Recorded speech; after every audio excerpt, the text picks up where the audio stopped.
Here's a fun quilt that was inspired by a trip to Maine.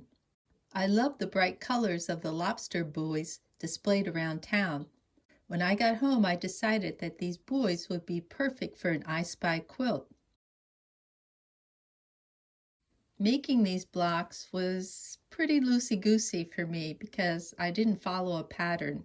I gathered some fabrics that I thought might look good together. I stacked them up the way I thought I'd like them. Then I cut a rectangle. Then I used this as a guide for cutting out the other sections. I used the same width for each one of these, but cut different lengths. After sewing these sections together, my next step was to figure out these handles. I could cut out individual sections like this, but I decided to use a strip piecing method. I cut one strip from this gray for the handles and then 2 strips out of the background fabric. I made sure that this background fabric was a little bit wider than my largest block. I trimmed off the edge and then decided on the height of the handle. Since this is a silly quilt, it doesn't have to be perfect. I lined it up to the middle. I trimmed and then sewed the sections together. After these sections are sewn together, you can decide if you want the bottom to be flat like this or if you want a pointed one. To get this pointed look, I cut squares and drew a line on the diagonal.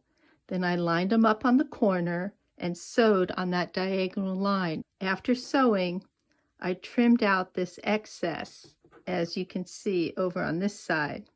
So it's pretty easy to get this pointed look. Arranging my blocks on the design wall was fun, but sewing the blocks together is going to be a challenge because all of my blocks are different sizes. Eventually, I decided to sew these blocks into vertical rows. First, I tackled each row of blocks by getting them the same width. I added background fabric to the smaller blocks to bring them up to the size of the larger blocks in each row. I cut some strips of different sizes and then sort of eyeballed which size would work. After sewing the strip, then I trimmed the block. When the blocks in each row were completed, I trimmed so they were all the same width. Then I added sashing between the blocks and trimmed the excess. After all the rows were sewn together, I decided to line them up across the bottom. Using the first row as a guide, I added background fabric to the top of each of the other rows.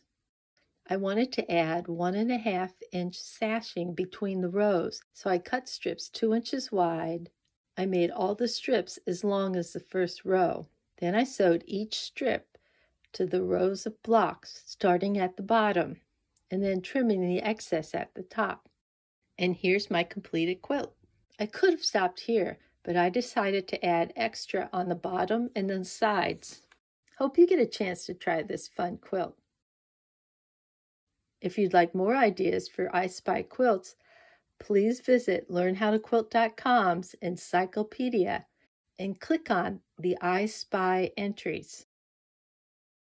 Thanks for visiting learnhowtoquilt.com. Please like, subscribe, and share our videos with your friends.